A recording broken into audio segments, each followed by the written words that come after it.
साध संगत जी, प्रेम से कहना धन निरंकार जी। एक नई साखी के साथ स्वागत है आप सभी का आपके ही अपने चैनल पर। आज की साखी का विषय है संगत का प्रभाव। तो चलिए सुनते हैं आज की ये साखी। साध संगत जी, बहुत पुरानी बात है। दो मित्र थे जिनमें से एक सज्जन पुरुष था और दूसरा बुरी प्रवृत्ति का इंसान था।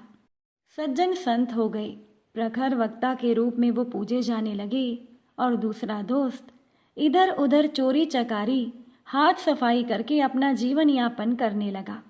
एक दिन संत अपने गृह नगर आए। प्रवचन के लिए विशाल काय पंडाल बना। वो दुर्जन प्रवृत्ति वाला व्यक्ति भी प्रवचन सुनने पहुंच गया। अब संत ने अपने मित्र को देखते ही पहचान लिया और उसे अपने पास बिठा लिया। संबोधन शुरू हुआ। सभी मंत्र मुग्ध होकर तालियां बजाने लगे। अंत में संत ने कहा, ये शहर मेरी जन्मभूमि है और मैं चाहता हूँ कि यहाँ पर 10 लाख की लागत का एक अस्पताल बने और ये राशि इसी पंडाल से इकट्ठी करनी है। एक टोकनी आपके पास आएगी, जिसकी जितनी श्रद्धा हो उतना पैसा वो उसमें डालते जाएं। अब संत के छात्र मित्र ने भी दान देने की भावना के साथ 10,000 रुपये निकाल कर रख लिए। लोग दान देने लगे। 2 लाख, 5 लाख, 10 लाख इकट्ठे हो गए। टोकनी अभी भी घूम ही रही थी। अब संत के मित्र ने सोचा कि जब इतने पैसे इकट्ठे हो ही गए हैं तो मेरी छोटी सी राशि का क्या महत्व। उसने चुपचाप 10,000 की जगह अपने हाथ में 5,000 रुपये रख लिए। अब टोकनी में 15 लाख इकट्ठे हो गए तो उस चोर प्रवृत्ति के इंसान ने हाथ में 5,000 की जगह 1,000 कर लिए। अचानक से बिजली चली गई और तब तक वहां 20 लाख इकट्ठे हो गए थे। जब संत के मित्र के पास से टोकनी आई तो उसने सोचा कि जब दान राशि दुगनी हो गई है तो अब 1,000 भी इसमें क्या डालने। उसने तुरंत पैसे जेब में रख लिए। सभा समाप्त हो गई। मित्र भी संत के साथ उठकर चलने लगा। अब मित्र ने संत की तारीफ के पुल बांध दिए कि वाह, क्या प्रभाव है आपका। आपने 10 लाख रुपए कहे थे, 20 लाख इकट्ठे हो गए। गजब बोलते हैं आप। अब संत कुछ देर तो सुनते रहे, फिर कहा कि मुझे पूछना तो नहीं चाहिए, फिर भी मैं पूछे बगैर नहीं रह पा रहा। तुमने कितने रुपए दिए? मित्र ने संत से कहा कि सच बताओ मित्र, मैंने तो कुछ भी नहीं दिया। संत ने विनम्रता से कहा, फिर काहे का प्रभाव, मैं तो अपने मित्र को प्रोत्साहित भी नहीं कर पाया। अब दुर्जन प्रवृत्ति के व्यक्ति ने कहा, मित्र ऐसा नहीं है, जब बिजली चली गई थी तब मेरे मन में विचार आया कि मैं टोकनी में से कुछ रुपए निकाल लूं। ये तो आपके प्रवचन का ही प्रभाव था कि मैंने ऐसा कुछ भी नहीं किया। साध संगत जी, यही तो होता है संगत का प्रभाव।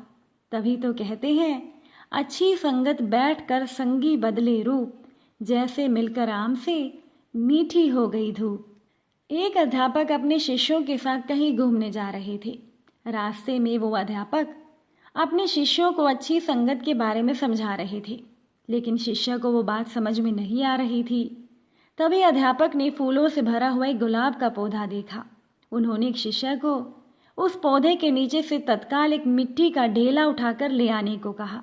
जब शिष्य ढेला उठाकर लाया तो अध्यापक ने कहा, अब इस मिट्टी के ढेले को सूंघो। शिष्य ने ढेला सूंघा और बोला, गुरुजी, इसमें से तो गुलाब की बहुत अच्छी खुशबू आ रही है। तब अध्यापक बोले, बच्चों, जानते हो कि इस मिट्टी में ये इतनी अच्छी खुशबू कैसे आई? दरअसल इस मिट्टी पर गुलाब के फूल टूट टूट कर गिरते रहते हैं, तो मिट्टी में भी गुलाब की महक आने लगती है, जो कि ये संगत का असर है। और जिस प्रकार गुलाब की पंखुड़ियों के संगत के कारण इस मिट्टी से गुलाब की महक आने लगी, उसी प्रकार जो व्यक्ति जैसी संगत में रहता है उसमें वैसे ही गुण दोष आ जाते हैं। ये सब संगत का असर होता है। किसी शहर में एक सेठ रहता था। सेठ का एक बेटा था। सेठ के बेटे की दोस्ती कुछ ऐसे लड़कों से हो गई जिनकी आदतें बहुत खराब थी। वो बुरी संगत में रहते थे। सेठ को ये सब अच्छा नहीं लगता था। सेठ ने बेटे को समझाने की बहुत कोशिश की, लेकिन सेठ नाकामयाब रहा। जब भी सेठ बेटे को समझाने की कोशिश करता तो बेटा कह देता कि मैं अपने मित्रों की गलत आदतों को नहीं अपनाता। इसी बात से दुखी होकर सेठ ने अपने बेटे को सबक सिखाना चाहा। एक दिन सेठ बाजार से कुछ सेब खरीद कर लाया और उनके साथ एक सेब गला हुआ भी ले आया। घर आकर सेठ ने अपने लड़के को सेब देते हुए कहा, इन्हें अलमारी में रख दो, कल खाएंगे। जब बेटा सेब रखने लगा तो एक सेब सड़ा हुआ देखकर बोला, पिताजी ये सेब तो खराब है। सेठ ने कहा, कोई बात नहीं, कल देख लेंगे। अगले दिन सेठ ने अपने बेटे को सेब निकालने को कहा। सेठ के बेटे ने जब सेब निकाले तो आधे से ज़्यादा सेब सड़ गए थे। सेठ के लड़के ने कहा, पिताजी एक सेब ने बाकी सेबों को भी खराब कर दिया। तब सेठ ने कहा, बेटा यही तो संगत का असर है। इसी तरह गलत संगत में पड़कर सही आदमी भी गलत काम करने लगता है, इसीलिए तुम गलत संगत को छोड़ दो। बेटे की समझ में बात आ गई और उसने पिता से वादा किया कि अब वो गलत संगत में नहीं जाएगा, हमेशा अच्छी संगत में ही रहेगा। इसीलिए कभी भी व्यक्ति को गलत संगत में नहीं पड़ना चाहिए। एक बार एक राजा शिकार के उद्देश्य से अपने काफिले के साथ किसी जंगल से जा रहा था।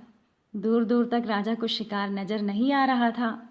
वो धीरे धीरे जंगल में प्रवेश करते गए। अभी कुछ ही दूर गए थे कि उन्हें कुछ डाकुओं के छिपने की जगह दिखाई दी।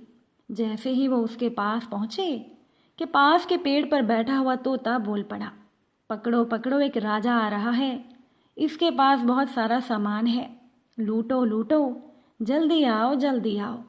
तोते की आवाज़ सुनकर सभी डाकू राजा की ओर दौड़ पड़े। अब डाकुओं को अपनी ओर आता देख राजा और उनके सैनिक भाग खड़े हुए। भागते भागते वो कोसों दूर निकल गए। सामने एक बड़ा सा पेड़ दिखाई दिया। कुछ देर सुस्ताने के लिए वो लोग उस पेड़ के पास चले गए। जैसे ही पेड़ के पास पहुंचे, उस पेड़ पर बैठा हुआ तोता बोल पड़ा, आओ राजन, हमारे साधु महात्मा की कुटी में आपका स्वागत है, अंदर आइए, पानी पीजिए और विश्राम कर लीजिए। अब तोते की इस बात को सुनकर राजा हैरानी में पड़ गया। राजा सोचने लगा कि एक ही जाति के दो प्राणियों का व्यवहार इतना अलग अलग कैसे हो सकता है। राजा को कुछ समझ नहीं आया। वो तोते की बात मानकर अंदर साधु की कुटिया की ओर चला गया। साधु महात्मा को प्रणाम करके राजा उनके समीप बैठ गया और साधु महात्मा को सारी कहानी सुनाई। फिर धीरे से पूछा, ऋषिवर, इन दोनों तोतों के व्यवहार में इतना अंतर क्यों है? साधु महात्मा ने धैर्य से सारी बात सुनी और बोले, ये कुछ नहीं है राजन, बस संगति का असर है। डाकुओं के साथ रहकर वो तोता भी डाकुओं की तरह व्यवहार करने लगा है और उनकी ही भाषा बोलने लगा है। अर्थात जो जिस वातावरण में रहता है वो वैसा ही बन जाता है। कहने का तात्पर्य ये है कि मूर्ख भी विद्वानों के साथ रहकर विद्वान बन जाता है, और अगर विद्वान भी मूर्खों की संगत में रहता है तो विद्वान के अंदर भी मूर्खता आ ही जाती है। इसीलिए हमें संगति सोच समझ कर करनी चाहिए।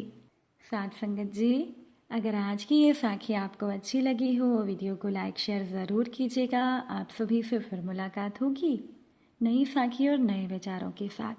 साथ संगत जी, प्यार से कहना, धन निरंकार जी।